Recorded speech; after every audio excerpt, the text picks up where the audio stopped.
Mais um PaterCast começando. Aqui é Antônio Garcia. Aqui é o Felipe Zappalá. Lembrando que o PaterCast é um movimento para resgate da paternidade. Hoje a gente vai entrevistar o Daniel de Tomaso. Ele é casado com a Carla, pai da Paola e da Pietra, e é o líder de um movimento da Zion Church chamado Cultura da Adoção.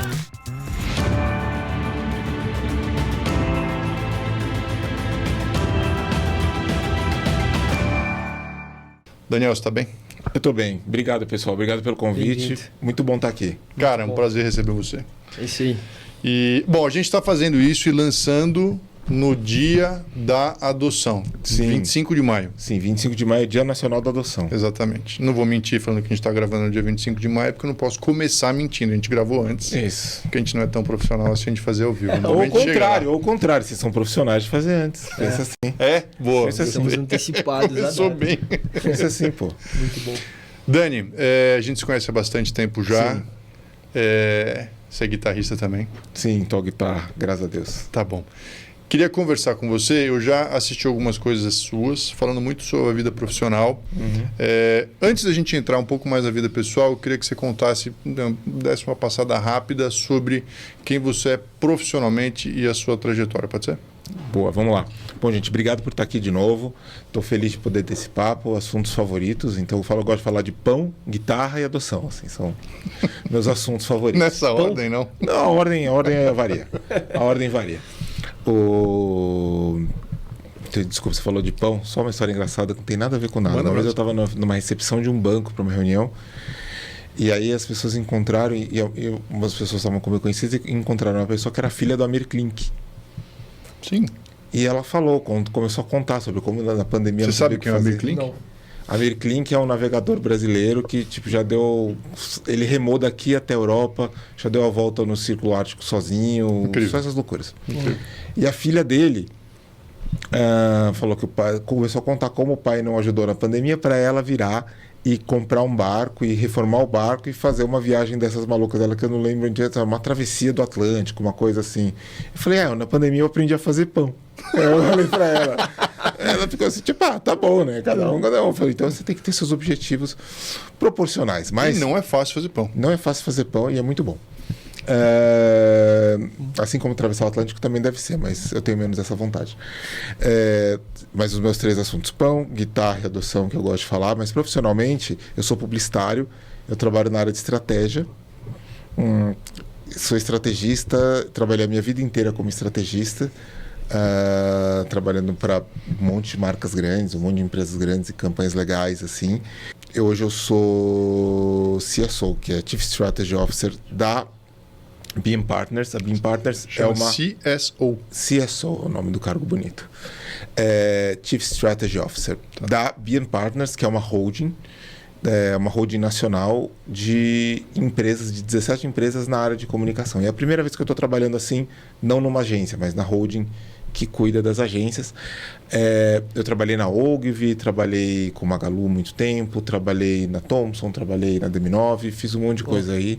E a publicidade da tua formação? Sim, eu fiz publicidade, estudei publicidade e desde cedo, assim, na faculdade ainda esse bichinho mais de estratégia, de pensamento estratégico me mordeu ali. Qual que é a diferença? Desculpa, né? De planejamento. Porque para mim publicidade eu sempre penso nos caras criando coisas, Criativo, né? O que faz o cara do planejamento? A gente tem que... Eu costumo falar que alguém em estratégia está sempre fazendo 3 coisas. Tentando entender, imaginando soluções e conversando. Então, o que é? Antes de sair fazendo criar, ter uma ideia incrível ou maravilhosa, você precisa, primeiro, ter algum tipo de direção de que tipo de ideia vai ajudar ou não vai ajudar. Vai ajudar a resolver um problema de negócio ou não.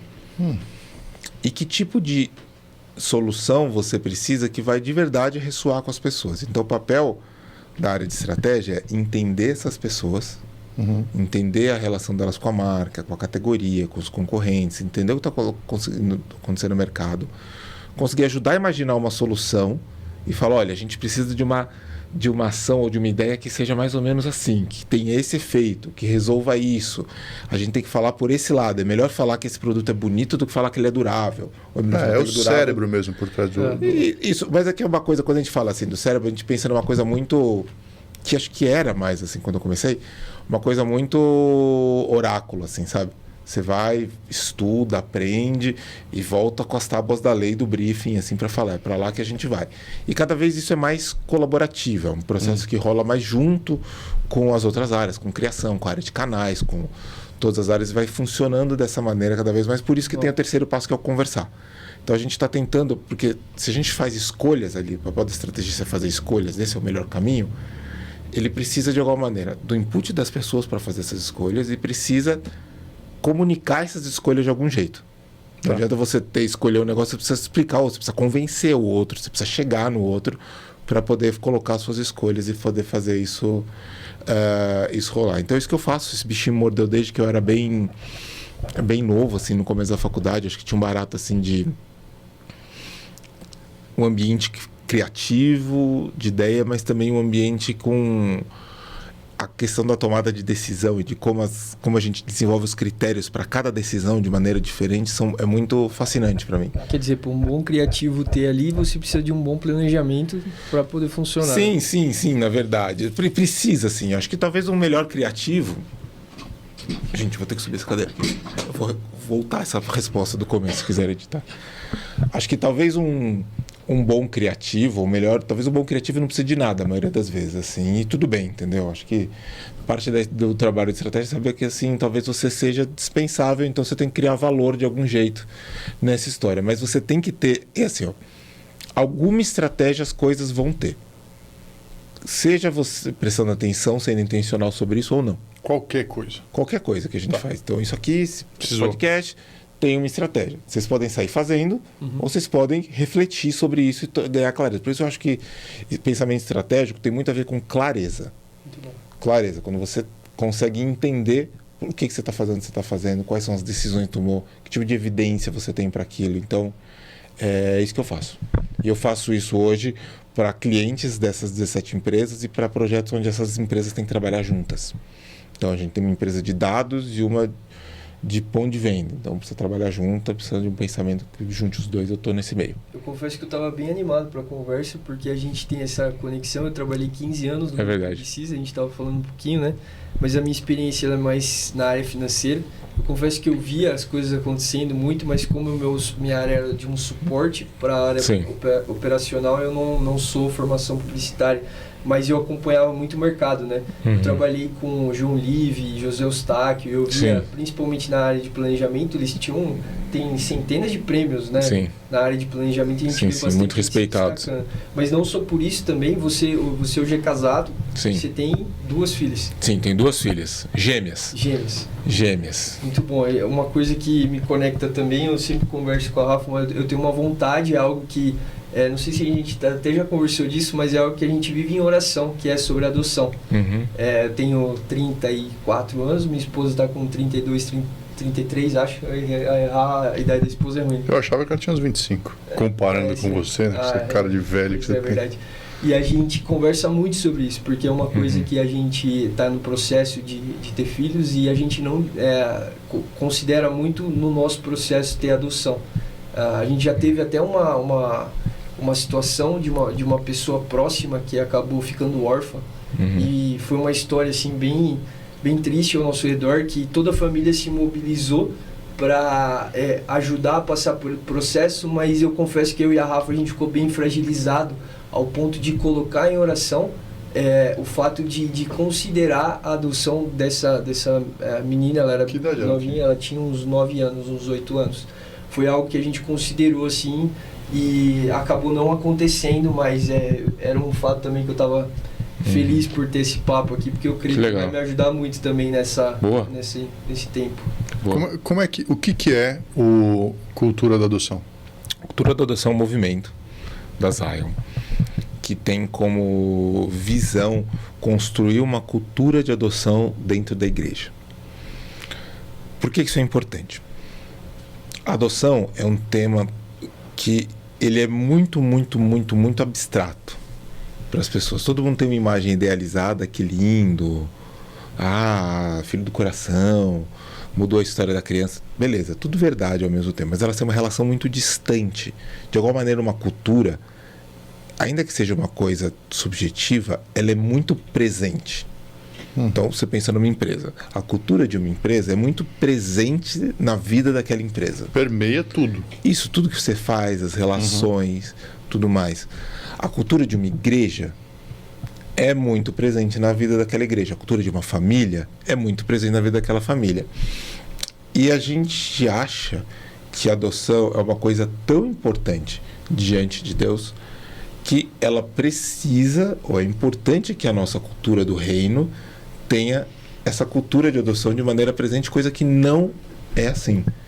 Não é assim, por vários motivos que a gente pode discutir ao longo do papo, mas não é assim. Então a gente quer despertar, na verdade, dentro da igreja, a presença da adoção, literalmente essa cultura de adoção sendo verdadeira e acontecendo dentro no nosso meio, assim, entendeu? Isso ser mais comum, mais natural, menos incomum, assim, sabe? Por que não é? Por que precisa de um movimento para isso, entendeu? Por exemplo, não tem um movimento pelo namoro, né? Quer dizer, tá precisando, eu acho, mas não tem. Na Coreia tem, né? Na Coreia tem. Eu acho, cara, que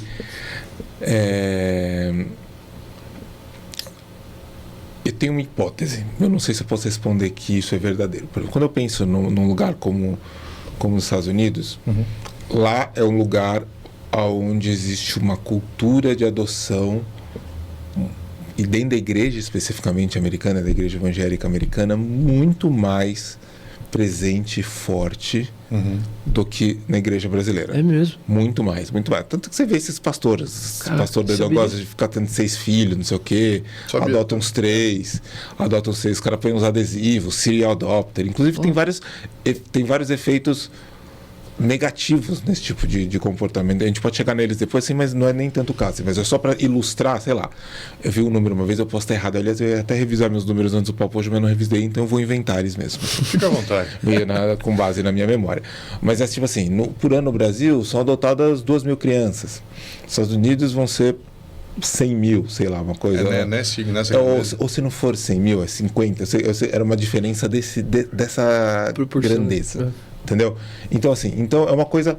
Por exemplo, a gente está na Zion, que é uma igreja grande, com bastante gente, voltada para a família, tudo mais. Assim, quantas outras famílias com história de adoção a gente se lembra dentro da igreja? Eu conheço a sua. Entendeu? Eu adotei. É isso, exatamente. Mas, assim, a sua história de adoção, por exemplo, assim, ela muitas vezes nem é lembrada como história de adoção, ela fica. Porque daí entra numa outra coisa que eu acho que é muito da razão brasileira. Eu acho que a cultura brasileira de adoção, ela é uma cultura de tabu. Ela é pífia, para começar. Sim, ela é. Mas ela. Na minha família não tem.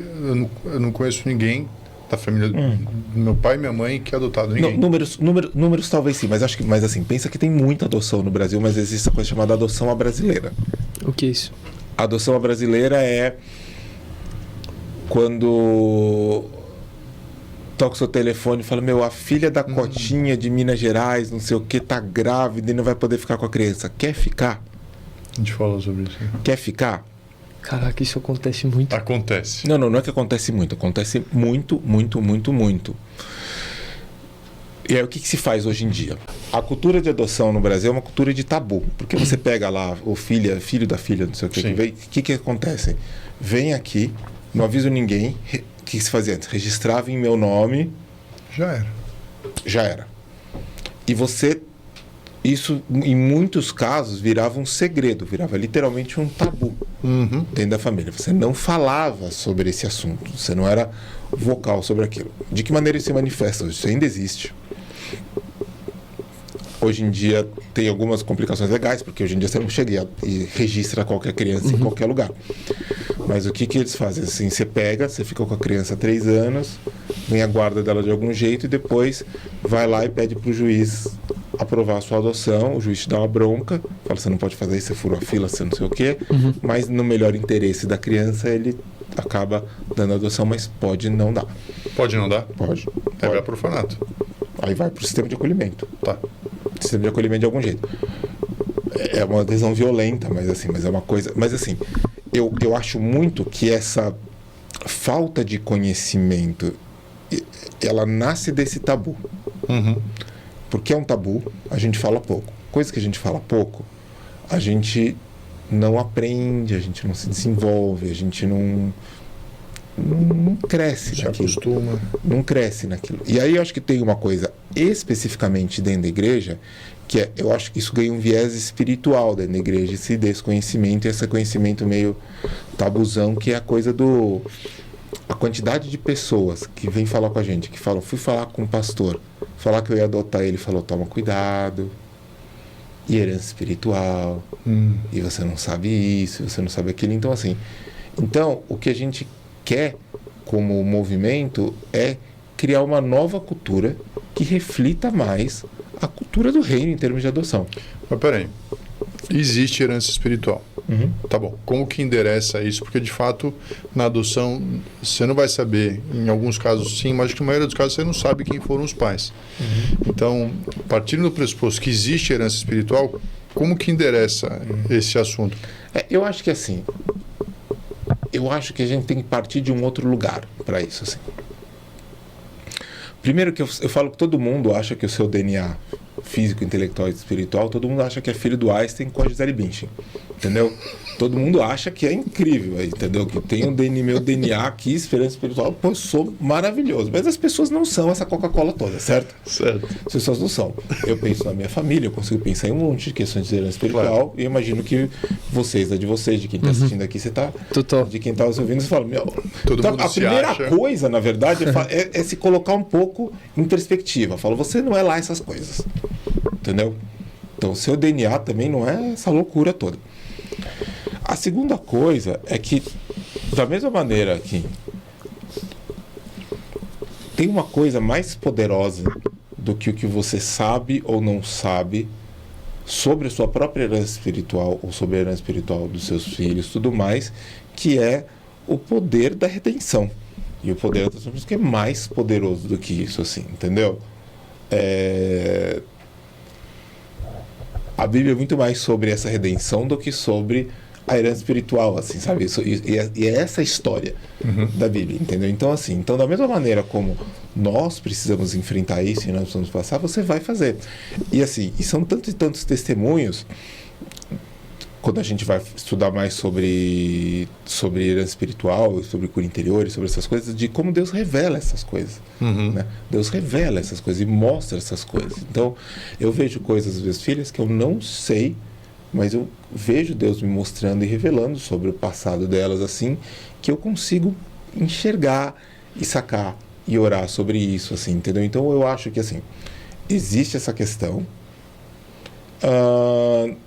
e a gente não deveria ter medo dela, e eu acho que geralmente a gente tem por uma certa arrogância injustificada que a gente não percebe.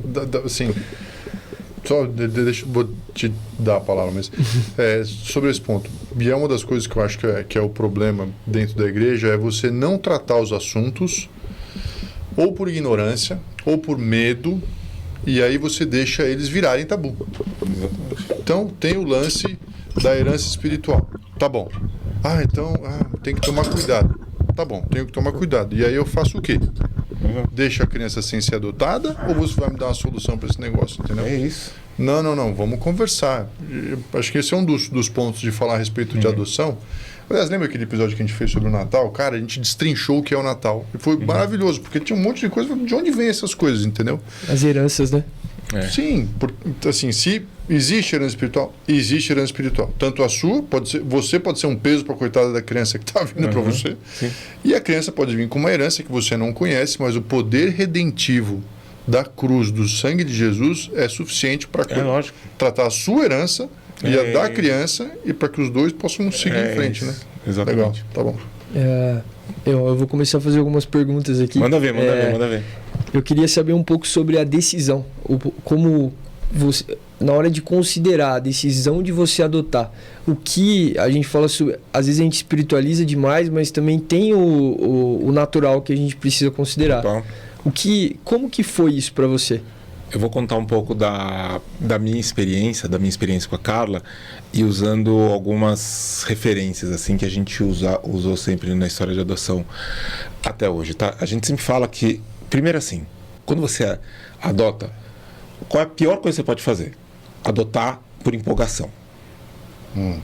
Porque é uma decisão muito séria na sua vida e você precisa ter realmente uma solidez nessa decisão. Então eu sempre falo que a gente tem que ter 4 sims.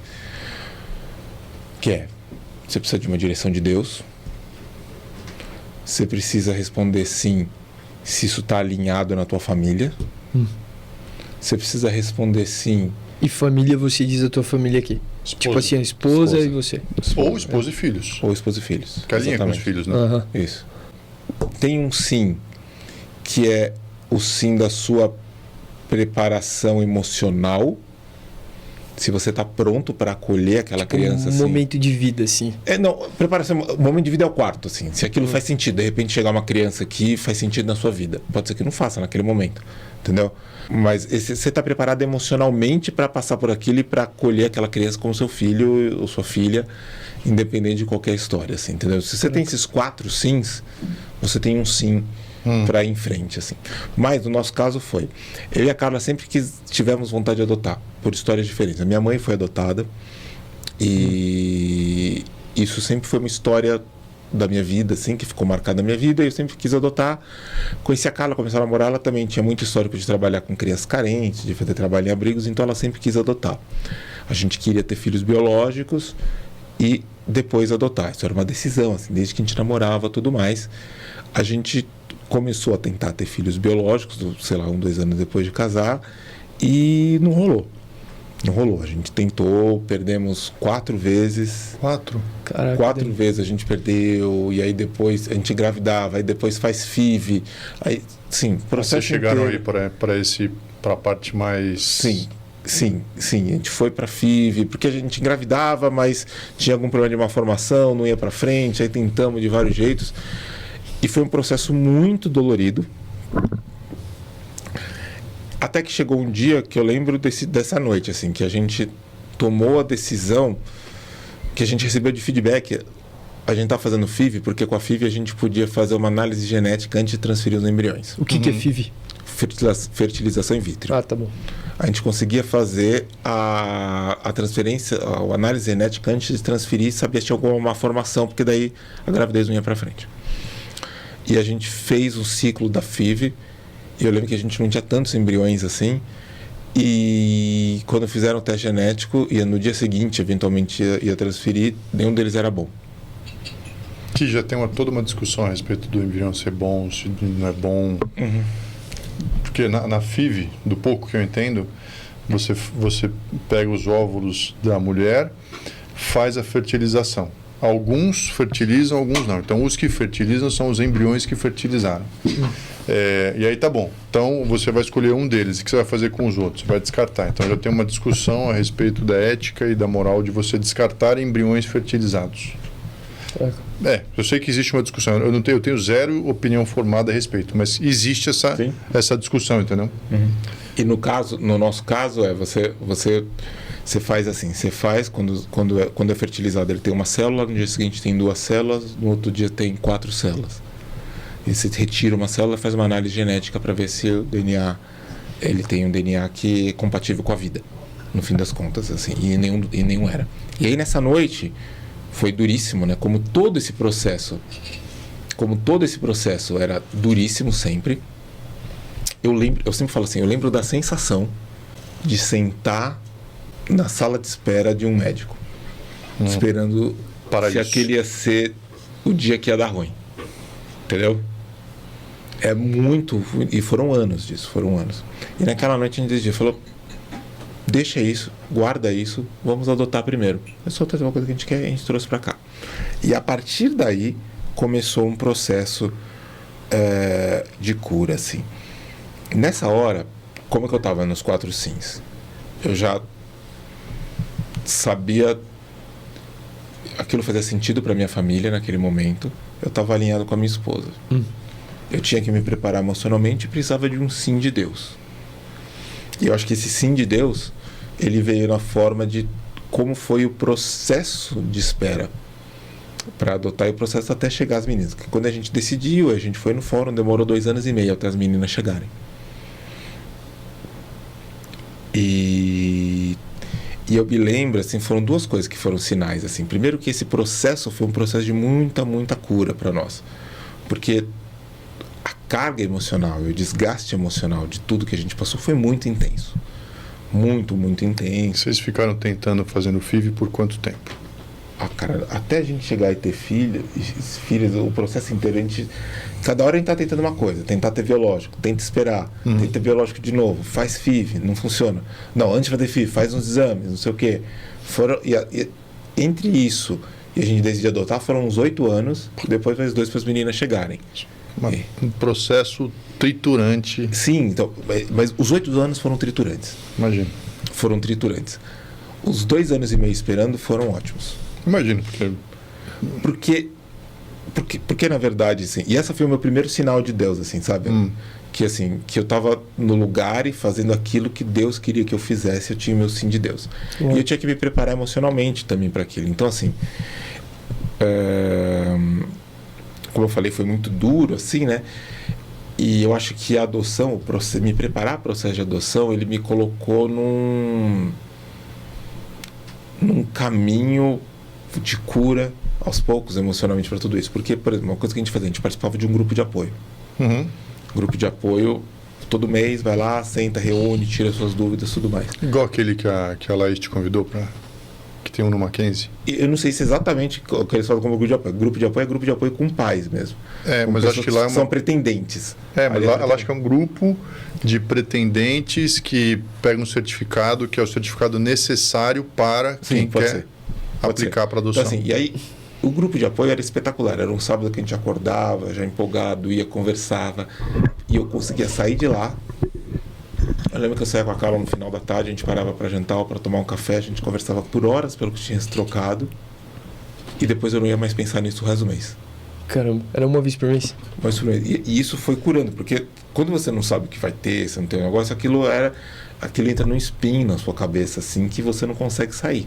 Num giro, né, que você não consegue sair. Então, assim, a decisão de adoção é o primeiro passo, e para mim ela é construída nesses 4 sims. Não é na louca, não é... O mais importante é uma direção de Deus, e a direção de Deus também se manifesta nessas outras preparações familiares, de relacionamento, emocionais, para você poder passar por isso. E aí esse suporte ele vem da onde? Esse grupo de apoio? Esse grupo de apoio geralmente são ONGs. Geralmente são ONGs que se mobilizam para serem ONGs de acolhimento. Então essa que a gente participou, o Projeto Acolher, que era foi muito bom pra gente. Ele era ele foi organizado por 2 pessoas, foi fundado por 2 mulheres que trabalhavam no fórum, uma psicóloga e uma assistente social, trabalhavam no fórum como um side job para ajudar as pessoas que estavam passando pelo processo, nas dificuldades da adoção e do processo de adoção. A Laís, ela está fazendo psicologia no Mackenzie. E lá no Mackenzie ela participa de um grupo que faz essas reuniões. Então ela sempre conta para mim como é que são as reuniões. É uma reunião que quem faz pega um certificado de que fez como se fosse um curso, e é um certificado necessário para você entrar na fila de adoção. E nesse processo desse grupo existe, cara, o que quais são os problemas, como funciona, o que fazer, o que não fazer. Então é como se fosse uma roda de conversa que você fala sobre aquele assunto intencionalmente, com apoio de profissionais para tirar as dúvidas. É incrível. E principalmente com outras experiências, é muito espetacular, assim. Eu lembro assim, tinha vez no encontro que a gente ia falar, por exemplo, sobre racismo e adoções interraciais. Realidade muito comum no Brasil. Foi o último assunto que eles trataram agora. Isso, assim, entendeu? E aí, o legal é que todas essas situações, elas são tratadas com muita verdade nesses grupos, e são situações não só tratadas com verdade, mas que para toda pergunta você tem uma experiência como resposta. Então, Tipo, não é uma teoria, assim. Falam, não, o futuro e não sei o quê, e a visão é essa, os estudiosos dizem isso e tal. Não um PowerPoint. Eu falo, ó, comigo foi assim. O outro fala, comigo foi o contrário. E aí você vai... Muito real, né? Mas é muito legal. É muito legal, assim. Eu lembro com saudade dessa época, assim, de poder passar por tudo isso, porque realmente era muito... Quanto tempo faz? Cara, as meninas vão... Agora em setembro vai fazer 10 anos que elas chegaram. 10 anos? 10 anos que elas chegaram. Elas chegaram com 1 ano e 8 meses. Né? Que legal. Porque assim, o processo foi, né? Faz 12 anos então que você participou desse negócio. É isso, mais ou menos. Até elas chegarem. Como foi? A gente então decidiu adotar. Foi um processo super de cura pra gente, que a gente ia participando. Foi de cura espiritual, porque assim, esse processo triturante abalou minha fé. Tudo mais. Eu lembro que eu ia pra igreja todo domingo. Eu chorava com raiva de Deus, assim. Era uma crise de fé, assim, séria, mas eu chorava lá. Eu ia lá, assim, e Deus nunca ficou bravo comigo por eu ter raiva dele, assim. Isso foi uma coisa que eu aprendi muito sobre as reações que as pessoas têm com Deus, assim, que você poder ter dúvidas diante de Deus. Isaías 1:11, se não me engano, fala que Deus fala assim, vinde arrazoemos, né? Cara, isso é maravilhoso. Arrazoemos, eu falo várias vezes pro Felipe. Arrazoemos. Isso, arrazoemos. E Deus, ele sempre convida, né? Ele nunca... As nossas dúvidas, assim, elas não ofendem a Deus. Deus, ele quer construir a nossa fé a partir dessas dúvidas, né? A fé não é... A dúvida... A Bíblia também fala como a dúvida é mina a fé. Beleza, eu entendi. Mas assim, a dúvida é um ponto de partida para você construir uma fé. E para você construir essa coisa nesse lugar, assim. Então, eu acho que... eu sofria muito, e aí depois eu lembro, aí a gente esperou 2 anos e meio, e a gente aceitava irmãos, a gente não sabia o que ia vir, quanto tempo ia vir. Eu lembro... Porque, desculpa a pergunta, mas você, quando você decide, como que é esse processo de escolha, para você escolher a tua filha, por exemplo? É legal você perguntar sobre isso, porque isso tem uma característica bem particular, como no Brasil e em outros países é muito diferente. Como é o processo de adoção? Então você decidiu o que você tem que fazer, você vai até o fórum da região onde você mora. Então, você está aqui em São Paulo? Partiu do zero. Isso, do zero. Decidi adotar, vou lá. Como que adota? Você vai até o fórum. Fórum, vara da infância. Chega lá na sua região. Então, se você mora perto do fórum de Pinheiros, você tem que ir no fórum de Pinheiros. Se mora na região do Morro de Santo Amaro, você tem que ir no fórum de Santo Amaro. Cada fórum vai ter a sua vara da juventude, da infância. Eu não sei dizer se todos têm vara de tudo, mas você tem que ir em algum lugar que está... O mais perto que tem a vara. Tem essa vara. Aí você chega lá, fala, quero adotar. Aí eles vão pedir uma documentação e eles vão fazer uma avaliação jurídica, então pedem antecedentes criminais, tudo isso. Fazer uma avaliação técnica, que são as entrevistas com psicólogos, assistentes sociais, que eles tentam entender o nível de maturidade da tua decisão, de como você está. São entrevistas desafiadoras, muitas vezes, que eles desafiam mesmo as suas coisas para entender onde você está. Tem que ter uma... sabedoria. As nossas foram tranquilas, tem gente que é mais desafiada, mas enfim, é importante porque eles querem saber que você está indo decidindo direito. E você tem que fazer um curso que o fórum oferece. Cada fórum tem um formato diferente. Nosso curso foi um dia inteiro. Tem fórum que faz 4 sábados. Aí tem cada uma dinâmica, eles têm liberdade para isso. E a partir de quando você passa pela habilitação jurídica e técnica, aí vai para um juiz que vai habilitar você para adoção. Então, quando você habilita, você tá certificado que você pode adotar. Apto a. Quanto tempo é esse processo? No nosso caso, demorou 6 meses. Pode demorar mais ou menos. Tem gente, por exemplo, que não passa no técnico de saída e fala assim, volta daqui a 6 meses, trata essa questão, alguma coisa assim, entendeu? Aí você vai para adoção. Você vai para a fila, como dizem assim. Nesse dia que você tem que preencher um questionário bastante extenso das suas expectativas, das suas restrições com relação à adoção. Então, sei lá, são umas 100 perguntas que você tem que fazer do que você topa e do que você não topa. Até que idade? Sexo? Raça? Histórico de doenças? Histórico da criança? Em que fórum pode estar essa criança? Em que fórum pode não estar? Se você coloca, por exemplo, que você quer processos do Brasil inteiro, se ia ser do Brasil inteiro, talvez te liguem do Acre, você tem que pegar um avião e ir para o Acre, ficar lá e fazer a aproximação com a criança lá, entendeu? Caraca. Então você tem que pensar um monte de coisa, te faz pensar em muita coisa, refletir. Você leva para casa o formulário? Eu lembro que a gente já tinha pensado muito nisso, assim. Parte da preparação... Você já estava convicto do que Mas você do que consegue era? puxar na internet o formulário para se preparar para... Eu acho que nas próprias discussões que a gente foi tendo Tá bom. no Já grupo, te a gente prepara passou pra- muito. A gente passou muito e eu fui discutindo muito com a Carla. Então a gente vai preenchendo e aí você está habilitado. E aí a sua data de habilitação é, entre aspas, o seu lugar na fila. Quando tiver uma criança no perfil que você buscou, que você busca, e você for o mais antigo da fila, naquele fórum vai ser a sua vez. Uhum. E vai ter um caso. Agora, ela não anda desse jeito linear. Então, assim, porque aí tem várias particularidades que se faz, assim. Não tô falando de treta, falo particularidade mesmo da dinâmica, de como. Mas depende dos pré-requisitos que você colocou Sim, lá. sim, exatamente. Não é meio cartesiano assim, preencheu o seu primeiro da fila, pum. É assim, ó. Você entra num cadastro nacional de adoção. Tá, Mas pensa que você é assistente social do Fórum de Santo Amaro. tá. Do Fórum de Santo Amaro. É muito importante entender que o judiciário, que é quem cuida disso no Brasil, é uma coisa totalmente que o poder público cuida, né? O judiciário, ele trabalha não para as famílias, ele trabalha para as crianças.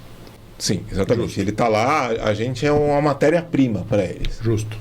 Então, essa pessoa tem um caso de uma criança de até 3 anos, uma menina de 3 anos de idade, está habilitada para adoção.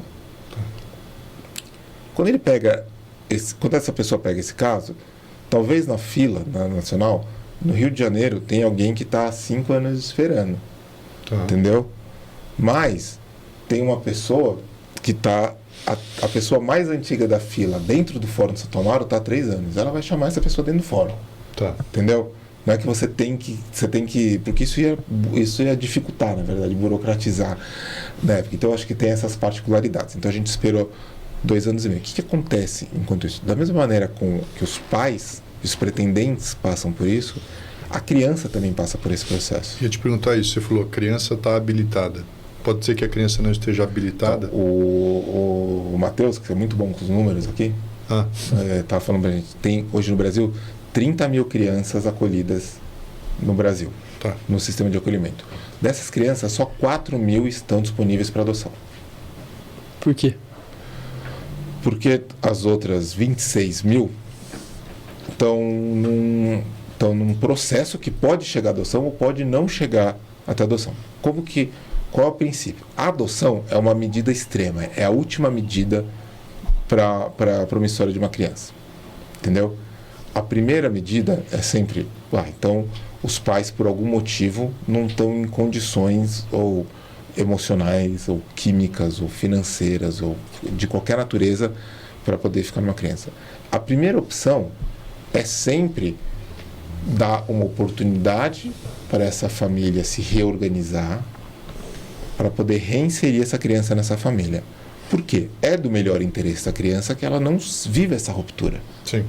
Entendeu? Ainda que tem que passar. É melhor ela passar 6 meses no lugar e poder voltar a morar com a família biológica dela do que não. Vai ser melhor para ela.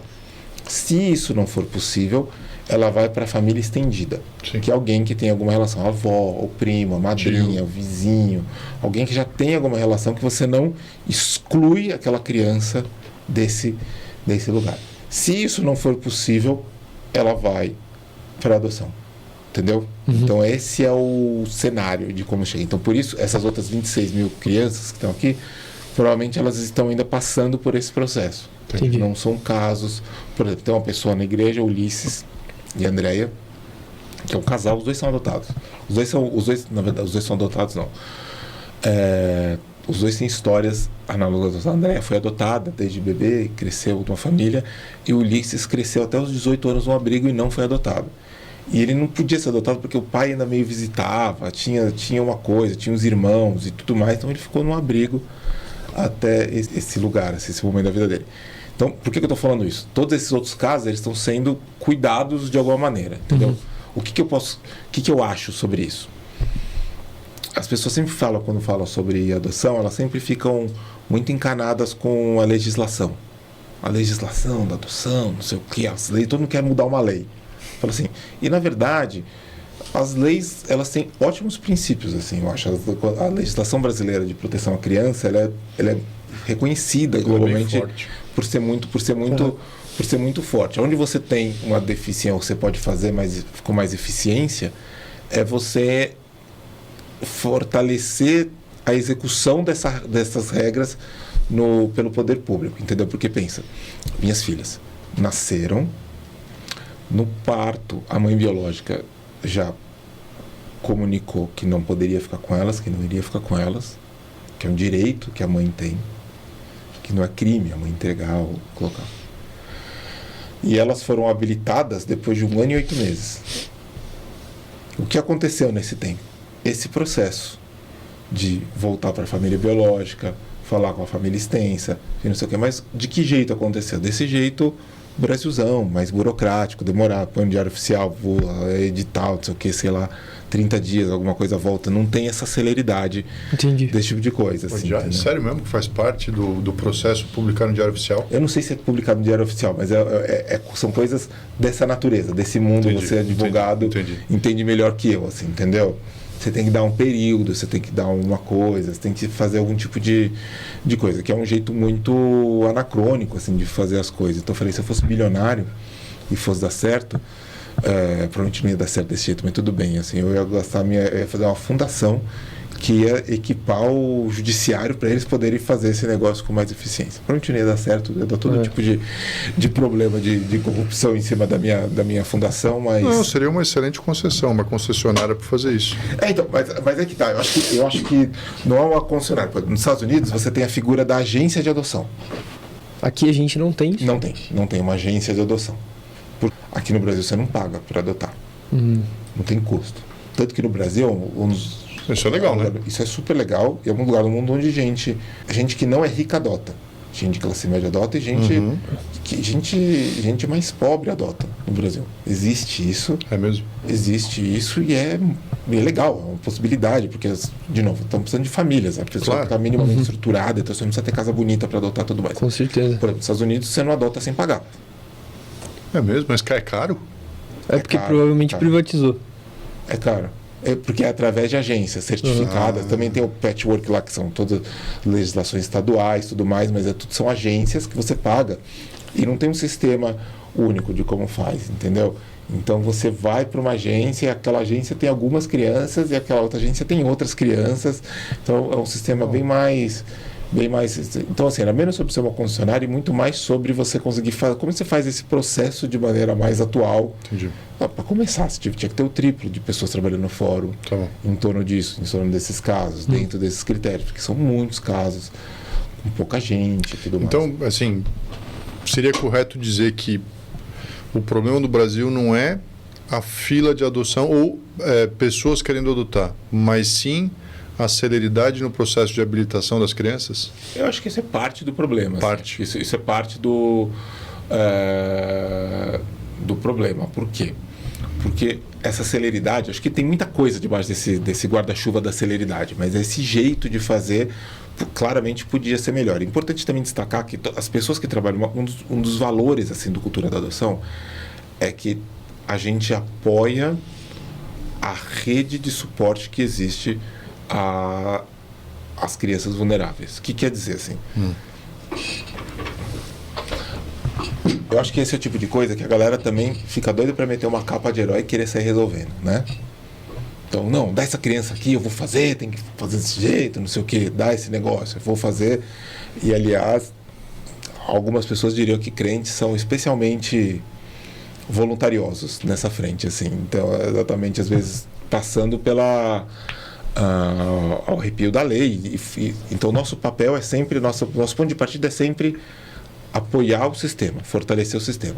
Até porque no sistema, de novo, ele tem bons princípios, ele tem muita gente muito bem intencionada. Todas as pessoas que eu trabalhei no fórum, por exemplo, tive contato, foram espetaculares, bem intencionadas, criteriosas, interessadas no bem-estar das crianças, tudo mais. É uma coisa de trabalho demais para um sistema velho demais e feito assim. Então, acho que tem muito essa coisa. Mas acho que tem muito também da questão cultural e tem muito disso ser mais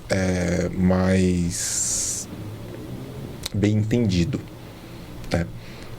Falando dos números, por exemplo, hoje a gente tem 4 mil crianças e adolescentes esperando adoção e 30 mil pretendentes.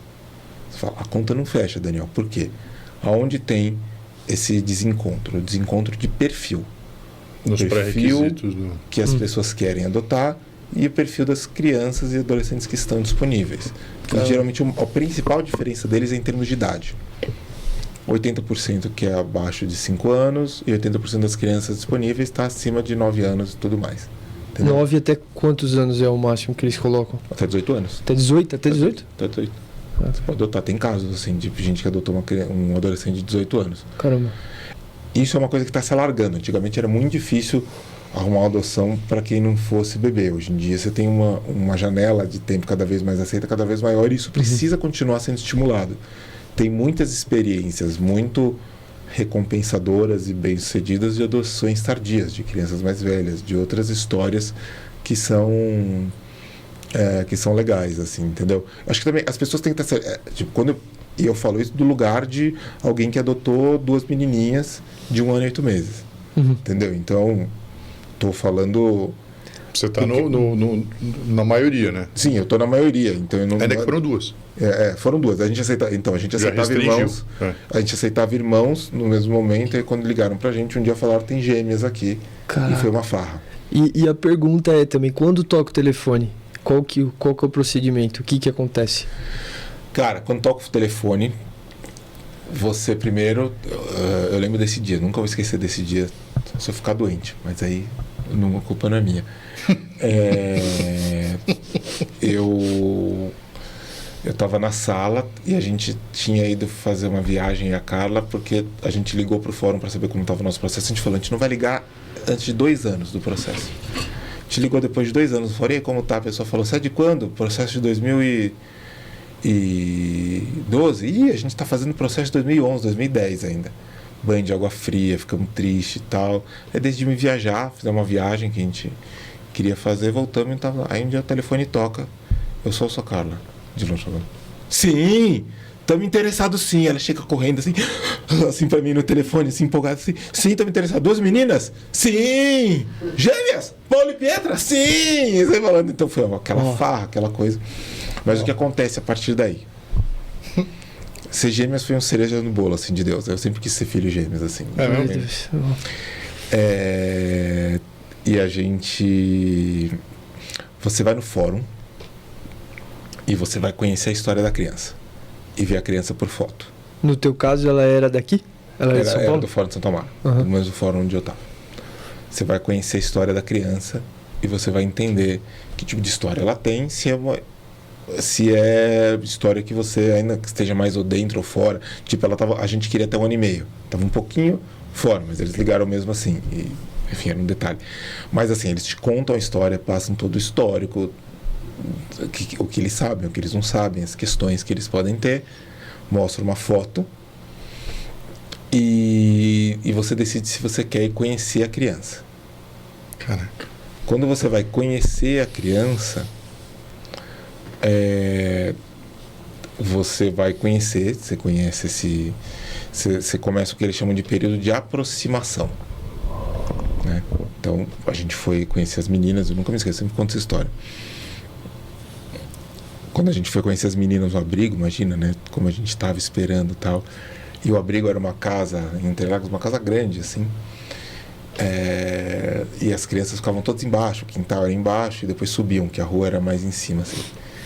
E ela virou e falava assim, a assistente social falava, vamos pra rua. E ela subiu com as meninas. E quando eu vi as duas andando lindinhas, assim, eu lembro que o meu coração, assim, ele se derreteu. Eu senti um calor, um frio, um gelado, um derretido no meu coração que eu assim, juro pra você, eu só senti quando eu vi a Carla entrando na igreja.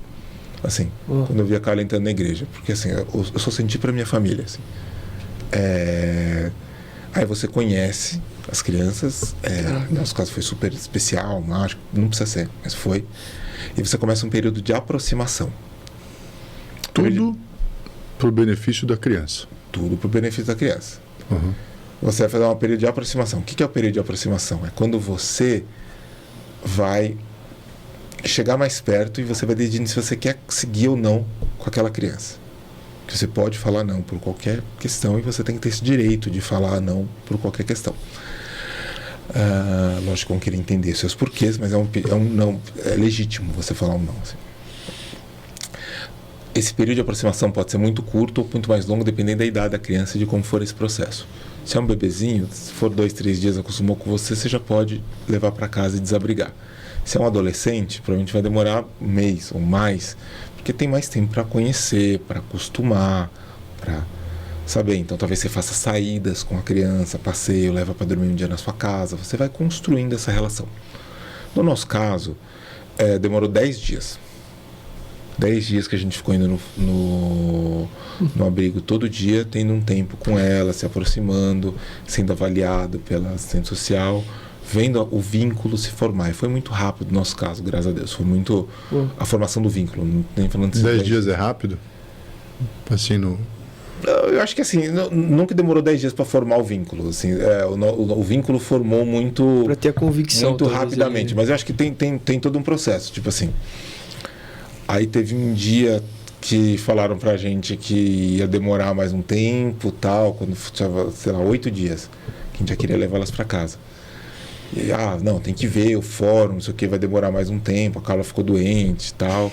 Aí no dia seguinte eu tava começando num trabalho, que foi um outro testemunho, eu fui pro Rio, e ela foi sozinha, e bem na hora que ela tava lá, teve uma visita do fórum, pra ver o abrigo. E ela colou lá no pessoal e falou, tem esse caso, não sei o que, vocês conseguem? Eu sei que eles conseguiram agilizar, porque ela estava lá, e as meninas saíram no dia seguinte, que foi um sábado. Então, tem o período esse foi o período de aproximação. Aí tem o desabrigamento, que é quando a criança sai do abrigo e vai para sua casa. Aí começa o período de adaptação, que você tem a guarda da criança, você pode fazer tudo, menos viajar para o exterior. Mas pode colocar no plano de saúde, matricular na escola, tudo mais. E você passa por todo esse processo, um processo, no nosso caso, demorou 1 ano, pode demorar mais, faz uma avaliação com a equipe do fórum nesse período. Para quê? Para ver se aquilo deu certo. Porque quando sai a adoção ela é irreversível do ponto de vista jurídico.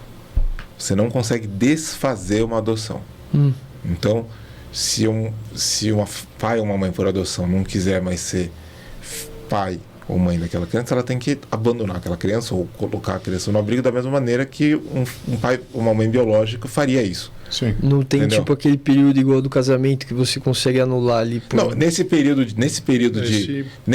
de adaptação, você consegue. Você está com a guarda, que não sai a adoção. E quanto tempo dura isso? No nosso caso demorou 1 ano, pode demorar um pouco mais, um pouco menos, dependendo dos casos também de adaptação, porque pode ter adaptações mais complicadas. A nossa foi fácil. Mas o assistente social vai acompanhando, imagino. Vai acompanhando. No nosso caso foi um acompanhamento, às vezes pode fazer visita na sua casa, às vezes pode ser, no nosso caso, como estava muito evidente que estava tudo muito tranquilo, foi só uma visita no fórum com as meninas.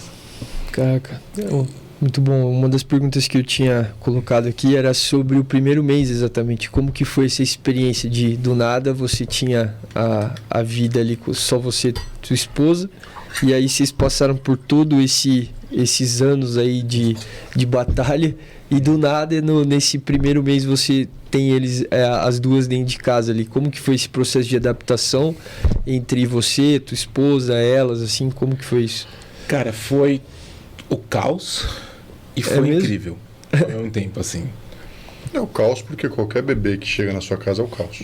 É isso, assim, e com 1 ano e 8 meses, uma criança de 1 ano e 8 meses, cara, por um lado é lindo, mas é uma coisa horrível.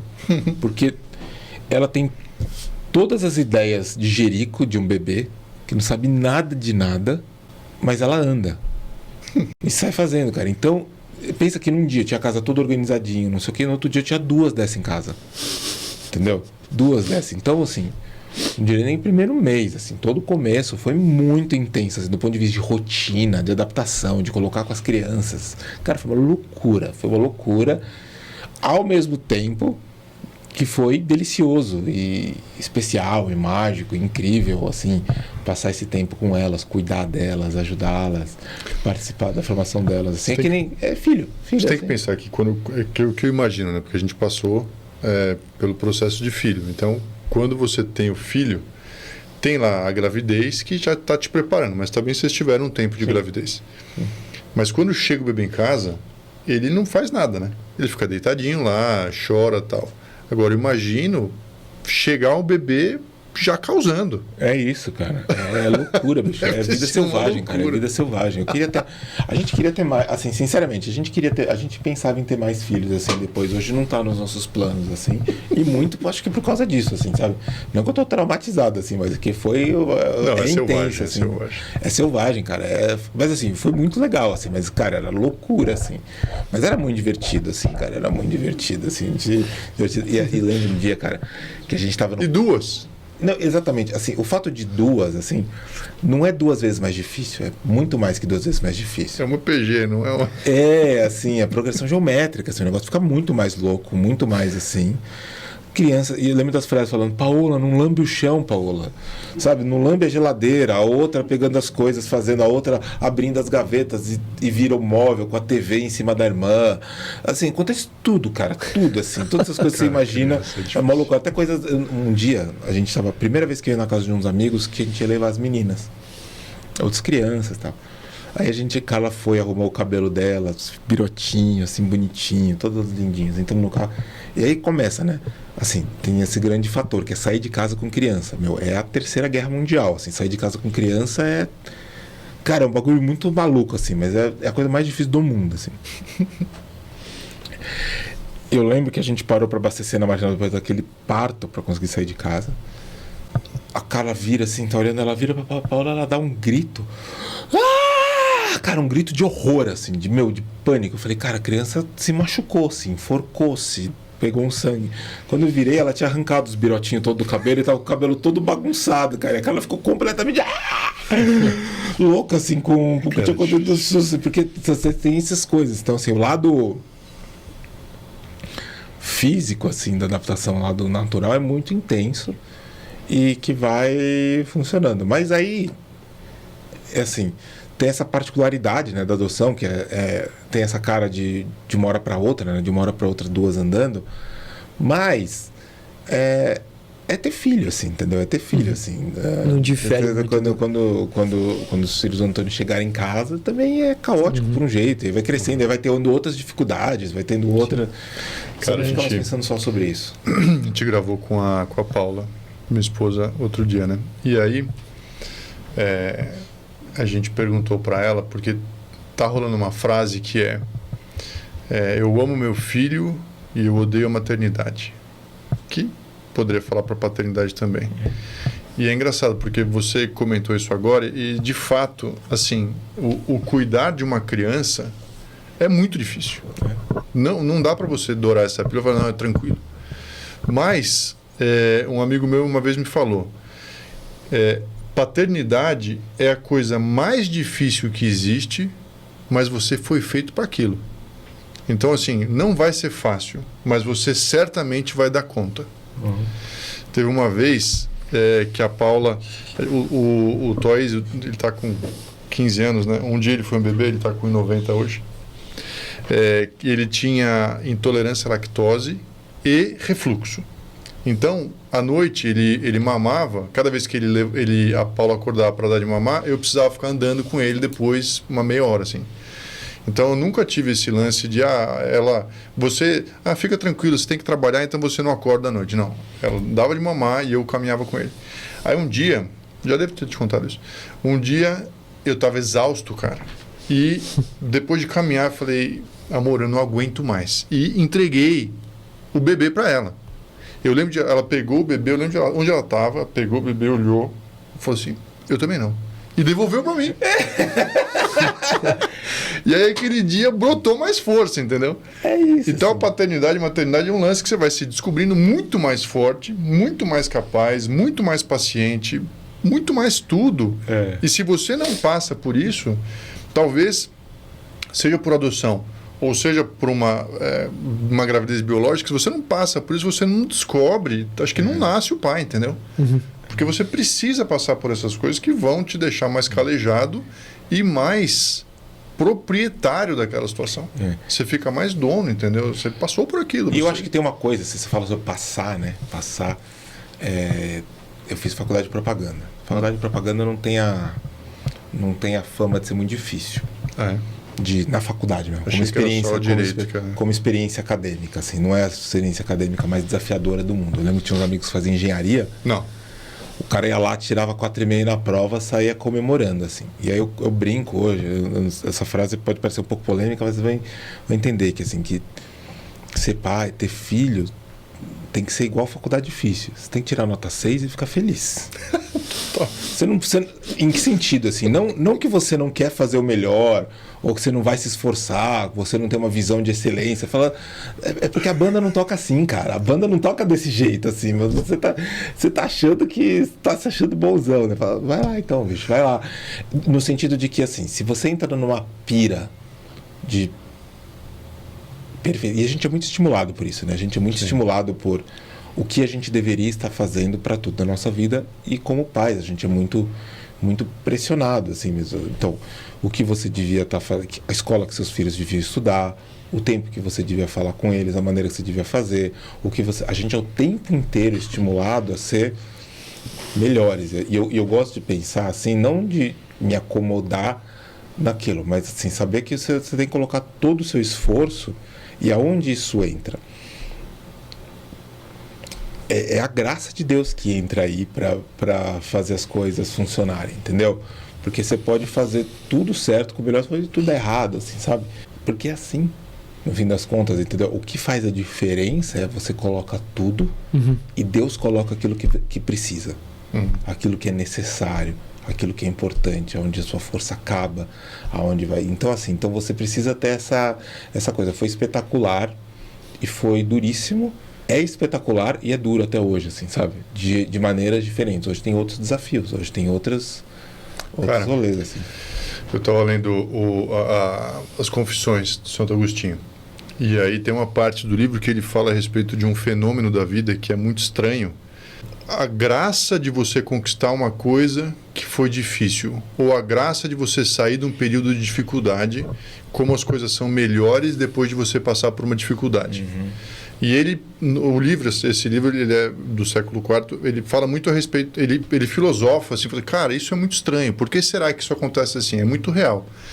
E eu nunca tinha pensado sobre paternidade, tem um lance desse, porque você passar por esse processo tão árduo de trazer uma pessoa para um estado adulto.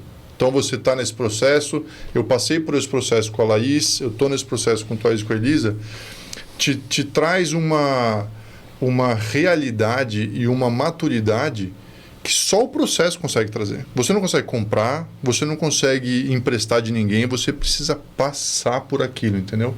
É um túnel que você sai do outro lado maduro. Passei por isso, entendeu? Eu tive essa experiência, estou aqui.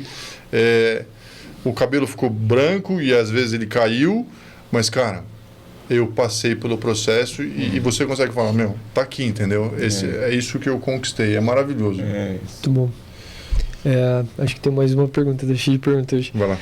Sobre o processo de vocês terem adotado e como que foi a reação da família. A família, eu digo os relativos assim, tanto do lado dela, pai, os avós, cara, no caso. No nosso caso, foi... Nem toda história é tranquila. No nosso caso, foi tranquilo. Foi tranquilo, já tinha história, tudo mais. A história da minha mãe. Porque tem a conexão sua com os seus filhos, mas tem os seus pais também, né? Que se conectam com os... É muito importante você entender, assim, que eu amo muito meus pais, respeito.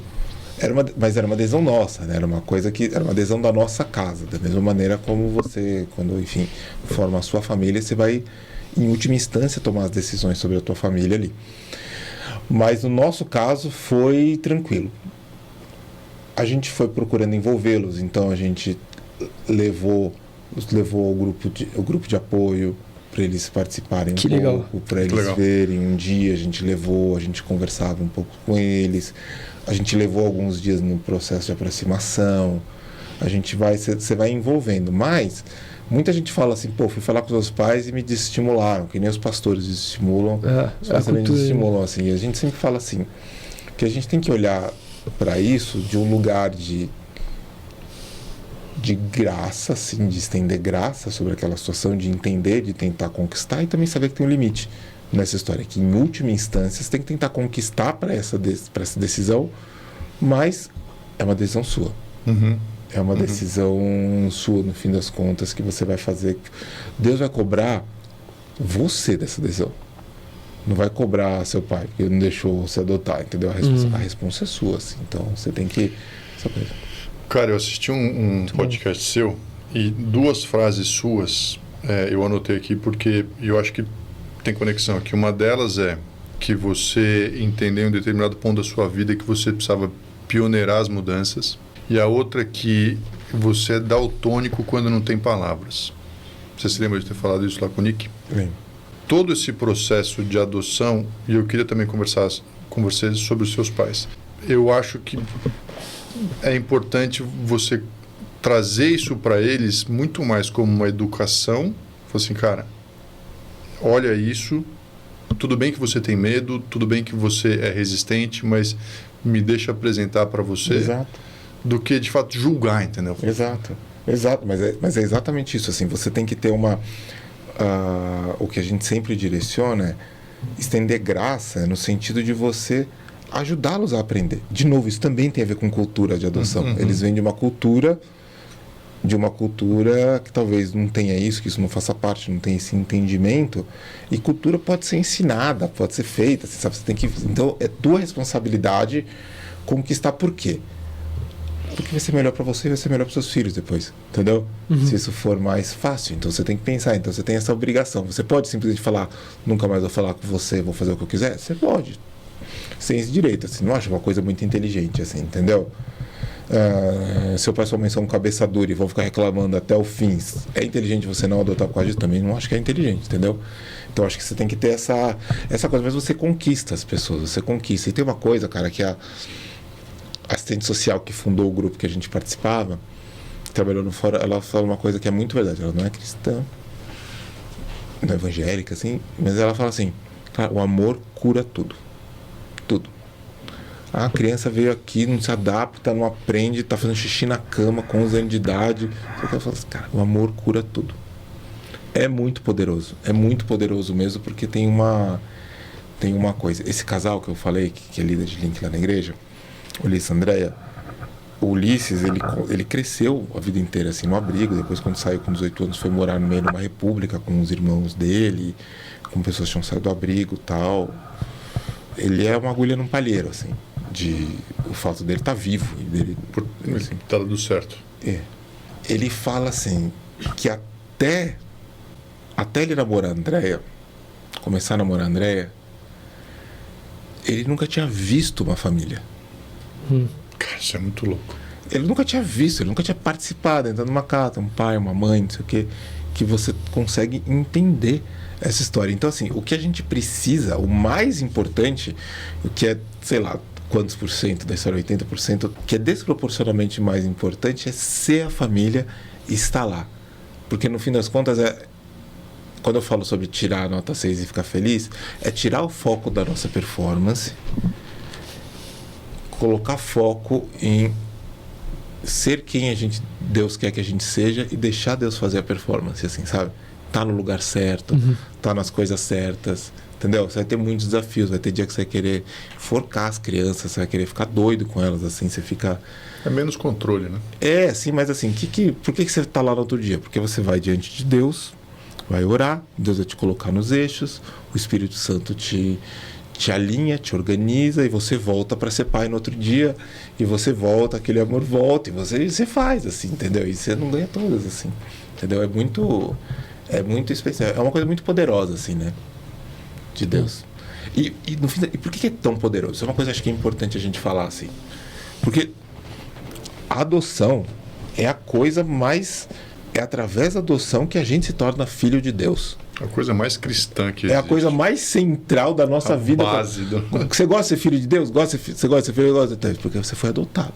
É porque isso aconteceu. Entendeu? Então, quando a gente está fazendo, está acontecendo de novo. De uma situação imperfeita, de uma pessoa num cenário imperfeito, tem um ato de amor, de um amor supremo que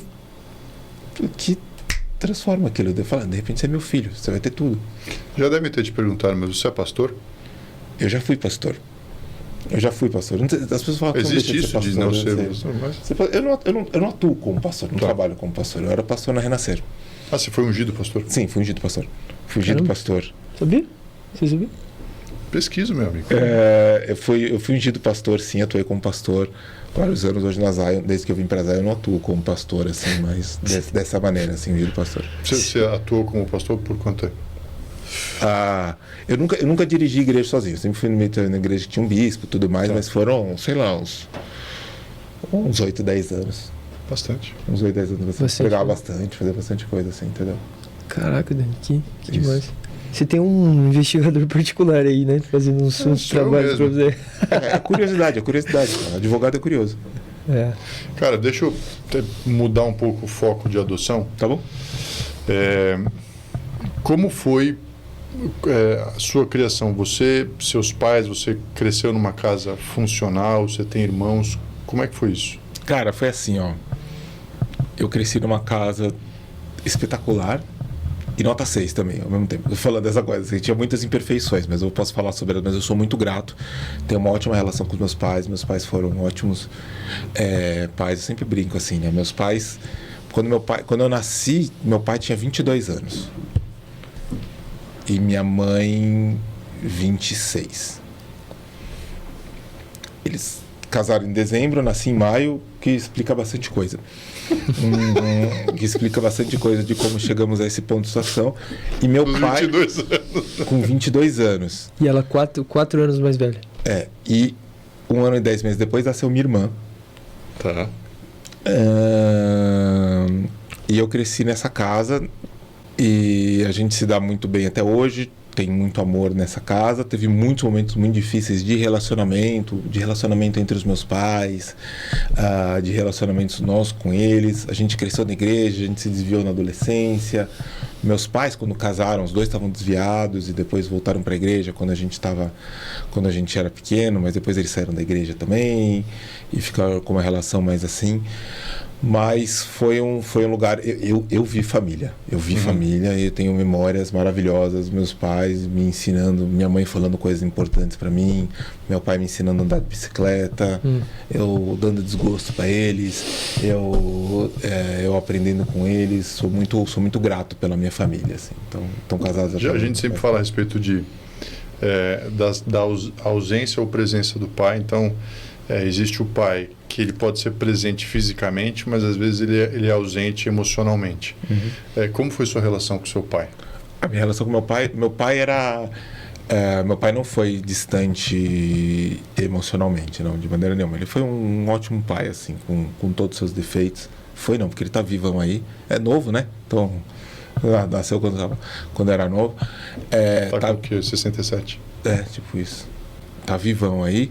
Ele foi presente, assim, emocionalmente, muito atabalhoado em várias situações, assim, sempre fala, ele fala, fiz tudo errado, deu tudo certo com você. É Deus, mas isso que ele fala. Fiz tudo errado, deu tudo certo, mas assim, ele é grato, muito grato a Deus, assim, por isso. Ele é muito grato, assim, ele foi uma pessoa que sempre teve, de todas as nossas casas, teve a relação mais distante com Deus, até poucos anos atrás, ele na igreja, assim, que Deus, e eu fico feliz de ver essa transformação do meu pai. Mas sabe o que isso me lembra? Para voltar numa história de adoção, assim, uma das coisas que mais marcou de adoção, eu vi há uns 20 anos atrás uma campanha publicitária sobre adoção tardia nos Estados Unidos. E basicamente era um menino que tá assistindo TV com o pai naquela domingo à tarde, sabe? Tá vendo aqueles programas de TV domingo à tarde e o pai tá dormindo no sofá. E o pai começa a roncar loucamente, assim. E o moleque tá lá vindo roncar, ele só olha assim, dá uma risada. Tipo, que zoado, né? O cara ronca do meu lado. E aí o conceito você não precisa ser um herói para ser um herói. No fim das contas, assim. Porque, no fim, a coisa mais importante dessa paternidade é o cara decidir pela paternidade do jeito que ele consegue e tudo mais. Ele está lá, sabe? Essa campanha foi criada porque as pessoas achavam a adoção uma coisa tão nobre que elas achavam que não era para elas, que elas não estavam à altura. Sim. Né? E falam, não tem a ver com você estar à altura ou não, tem a ver com você ser essa pessoa para eles, você tá ali. Meu pai foi super presente, graças a Deus, assim, e vou lembrar disso para sempre, assim, aprendi muito a ser pai com ele. com essa relação de paternidade e adoção, porque assim, quando você... eu acho que a mãe, ela tem a gravidez e já tem esse clash ali de que ela é mãe. O pai não. O pai, ele se desenvolve conforme o pessoal fala que é quando chega a criança, né? Quando chega a criança nasceu ali, ele tem. O pai vai nascendo, né, ao longo do... Eu acho. É. Não é nem quando chega, você vai... É porque, não sei, eu acho que a gente não tem algo físico, né? Algo que te marca no organismo. Falando também da adoção, assim, como que você vê até ajudando as suas filhas a se desenvolverem e até tendo a conversa com elas de como foi a adoção? Porque eu vejo que elas tiveram o quê? Um ano e 8 meses, né? Quando elas começam a crescer, como que você apontava essa conversa com elas? De, olha, vocês são adultos. Como que foi esse momento, assim? Vou contar uma outra coisa antes que tem a ver com meu pai, tem a ver com essa coisa do pai se tornar pai, ou se formar pai, né? Uhum. Uma das vezes que eu levei meus pais no grupo de apoio, o tema era os primeiros encontros com a criança, que esse é um tema muito divisivo na comunidade de adoção, porque muita gente fala que viu a criança, como eu falei aqui, pela primeira vez, e o coração derrete, você imediatamente cria uma conexão, se sente pai, e para várias pessoas isso não acontece dessa maneira. Isso é uma coisa que vai sendo desenvolvida e criada dessa maneira. E aí, no dia que eles foram, esse era o meio tema, porque muitas pessoas que ficam com medo disso, criam essa expectativa, aí se não sentem isso, acham que não é adoção, cria uma confusão, né? E aí no final, meu pai foi, né? Ele é engraçado assim, ele virou e falou assim, olha, meu filho nasceu, Daniel nasceu, tinha 22 anos, eu estava trabalhando em Ribeirão Preto. Aí avisaram que a Rosa tinha ido pro hospital, pro Daniel nascer. A gente não sabia que ia ser Daniel, não tinha, enfim, tração direito para saber naquela época. Para nascer meu filho, não tinha celular para ver. E ele foi, meu amigo saiu dirigindo que nem um louco pela estrada. E quando a gente chegou em São Paulo, eu entrei no quarto e a Rosa tava lá com um sorriso lindo. E quando eu olhei para ele e não achei nada. Eu olhei e não achei nada. E depois é isso, eu amo ele, meu pai me ama muito. Então assim, essa coisa de... Sempre que a gente faz uma pergunta sobre adoção, a gente sempre se pergunta também como isso funciona também numa paternidade biológica, assim. Exato. E também se constrói, também tem muitas maneiras diferentes. Talvez tem muitos pais que falam para mim, nasceu, minha vida mudou na hora que eu vi. Também pode acontecer, também é real. Tá? Sobre a questão de como você conta, primeiro essa é uma questão, até para evitar o tabu da adoção brasileira, essa é uma das coisas que hoje os fóruns e as equipes técnicas mais forçam com os pretendentes. Eles falam, mas e aí? Você vai contar? Como você vai contar? De que jeito você vai contar? Eles querem saber para saber que tipo de maturidade vai ter aquilo e instruir a contar. Como que se faz isso? O jeito de contar é você conta no ritmo das perguntas das crianças. Você nunca conta a mais nem a menos do que elas perguntaram. E sempre conta da verdade. Então não tem um dia que você senta aqui, a criança está lá com 15 anos e fala, então, bicho, preciso te contar um negócio aqui. Então, tá, não sei o que, você tá aqui, não é... Eu não sou seu pai biológico, você é adotado e tal. Não tem essa, assim, entendeu? Não tem esse negócio. Sempre pergunta. Então as meninas, um dia, elas pequenininhas perguntaram, mamãe, eu vim da sua barriga? Elas perguntaram. Perguntaram. Com quantos anos? Devia ter uns 2, 3, as primeiras vezes começa a perguntar, assim. Por que a mulher é grávida, não sei o que. Você fala, não, filha, você não veio. A mamãe... E aí você sempre coloca... Você faz responder como? Você responde... Você não senta ela e fala, então, filha, acontece que as famílias não podem cuidar, e aí tem muitas tragédias no mundo, e aí não sei o que, você ficou numa casinha e foi assim, assim, assim. Você conta de um jeito... A informação certinha necessária para responder aquela pergunta. Até porque se você fala tudo isso, eu imagino assim, a professora do Charlie Brown, sabe? Né? A criança olhando e... Não vai rolar. Então você vira e fala assim, o papai e a mamãe queriam muito ter filhos, muito. E a gente não conseguia ter filhos na barriga da mamãe. Então a gente foi até um lugar que era uma casinha, onde estavam as crianças que não tinham família. A gente queria muito, e que a gente soube de vocês, a gente desejou muito vocês. Essa já foi a conversa real que vocês tiveram? Sim, foi a conversa real.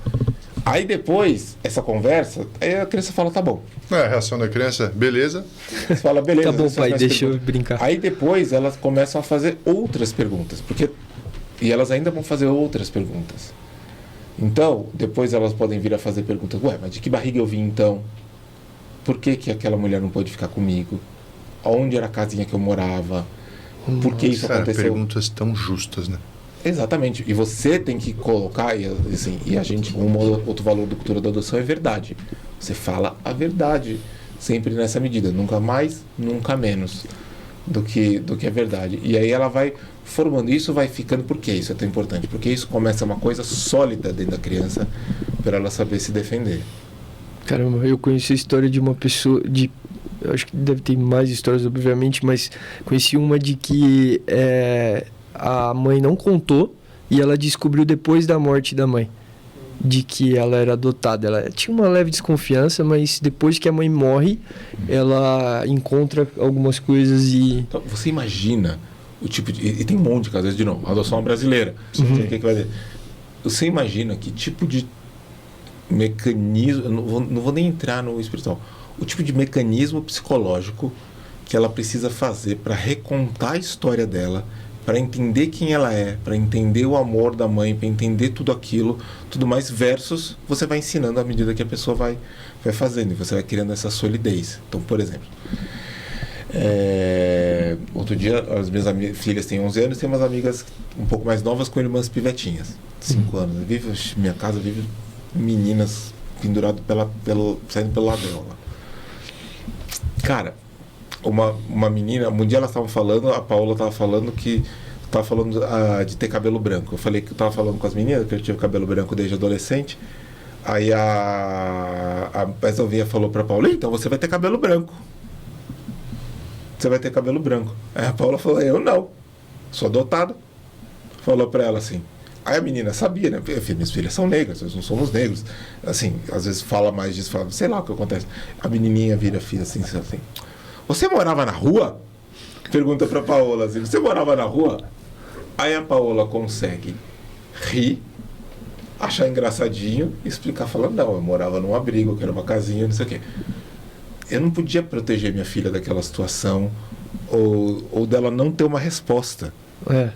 Eu podia fazer o quê? Colocar dentro dela a verdade para ela poder trazer a verdade nessa hora.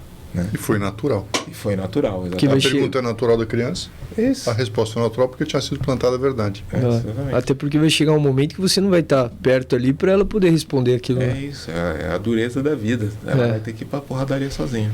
Mas do que eu posso testemunhar do meu relacionamento com a Laís é que em alguns momentos as pessoas achavam a Laís parecida comigo. E como é que você vai explicar um negócio desse? E eu tenho assim uma loucura na minha cabeça que a gente tem percepção, a gente consegue perceber para além do natural. Então é inexplicável. Então há muita proximidade com as pessoas gera uma aparência ou uma similitude que não se explica naturalmente. É verdade. Verdade, o pessoal fala que a gente é parecido. E eu sou gato e você não, você vê? E não tem nada a ver, você é careca, eu tenho cabelo. Hoje, eu encontrei com Clóvis de Barros Carvalho, que é... Quem é? Clóvis de Barros é um filósofo bem conhecido, e eu encontrei para pegar o elevador e eu cumprimentei e falei, você estudou com meu irmão. Aí ele olhou para mim e falou assim, então você é o irmão do Gabriel. Só que eu e meu irmão, a gente não é parecido. Mas... Caraca, eu acho. Você vê, mas não é. Se você pegar a foto dos dois, a gente é alto, mas a gente não é fisicamente tão parecido, mas é o jeito. Nossa, só que eu acho que é para mais do jeito. A minha teoria louca aqui, que para mais do jeito, existem similitudes que não se explicam naturalmente. Não sei como, mas ao que chegava e falava, Laís, não, tua filha é ela, né? Parecida com você, caraca, mas ela não é minha filha, entendeu? As pessoas falam isso da Paola e da Pietra pra Carla, pra mim. Que legal. Das meninas negras, assim, com uma das cabelo afro, grande, assim, tal, e a cara loira, alta, de cabelo liso, assim. Tipo, nada a ver. Eu acho que isso, a sua teoria tem um uma boa chance de ser verdade. Também as pessoas são malucas, né? Também tem que ver, as pessoas tem um outro lado que as pessoas são malucas, que elas ficam observando coisas, elas querem observar essas coisas, elas querem enxergar isso assim, né? Porque elas têm essas curiosidades assim. Então eu acho que é muito verdadeiro, mas o fato é que jeito nem se fala. Tipo, a Pietra tem um jeito super parecido com o da Carla. Por quê? Porque é tua filha. Entendeu? Porque é tua filha. Porque isso é mais do que qualquer coisa. Qual que é o nosso... Por que chamavam os cristãos de cristãos? Porque eles eram parecidos. Pequenos cristos, né? Pequenos cristos. Eles eram pequenos cristos. Então você, na verdade, por quê? Porque eles são filhos. Muito bom. Porque eles são filhos, porque eles foram adotados. Entendeu? Então, assim, a gente desenvolve essa condição, essa característica, né? Um dos principais episódios que eu mais gostei de gravar no podcast tem uma das nossas... O segundo que você mais gostou? O primeiro foi esse aqui. É que não terminou. A gente tem algumas linhas editoriais, uma delas é Paternidade na Bíblia, que a gente estuda personagens bíblicos sobre o ponto de vista da paternidade. E um deles a gente fez sobre José. Não José de Arimateia, mas José, o pai de Jesus, que é, para mim, depois de Deus, é o maior padrasto por excelência. Sim. E ele foi muito respeitado por Jesus e ele exerceu esse papel. Então, né, a gente falava sobre o cara que teve a hombridade de assumir esse papel contra o julgamento das pessoas e ficou com a responsabilidade de trazer o Filho de Deus para a maturidade. Cara, então assim... ser o padrasto, e por algum motivo esse termo ele foi tornado pejorativo ou tornado ruim, mas ser padrasto e ser madrasta, para mim, no rol das coisas mais honrosas a se fazer, tá lá em cima, sabe? Sim. Porque você coloca o seu coração, de fato, em prol de uma outra pessoa, sem ganhar nada não, né? Entregando tudo, né? É demais. Muito bom. Muito bom. Vamos terminar? Vamos. Dani, você quer deixar uma mensagem, falar alguma coisa? Eu quero agradecer primeiro, assim, e se eu fosse deixar um recado assim para as pessoas sobre adoção, acho que o primeiro deles, ou o maior deles é: pensa com mais atenção nesse tema. A gente deixa a adoção muito lá longe, assim, muito, muito lá longe. Ela tem que estar muito mais próxima.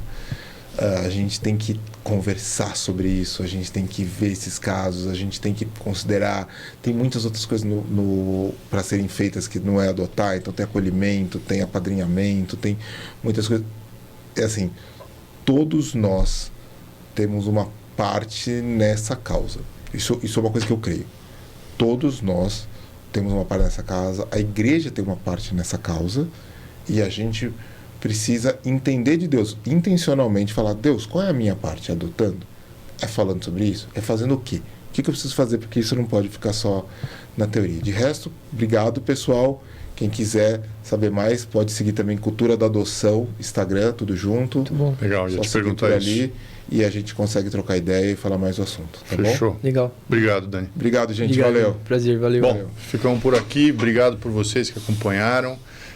Sigam lá no Instagram, deixem comentários, deixem dúvidas, pode mandar mensagem.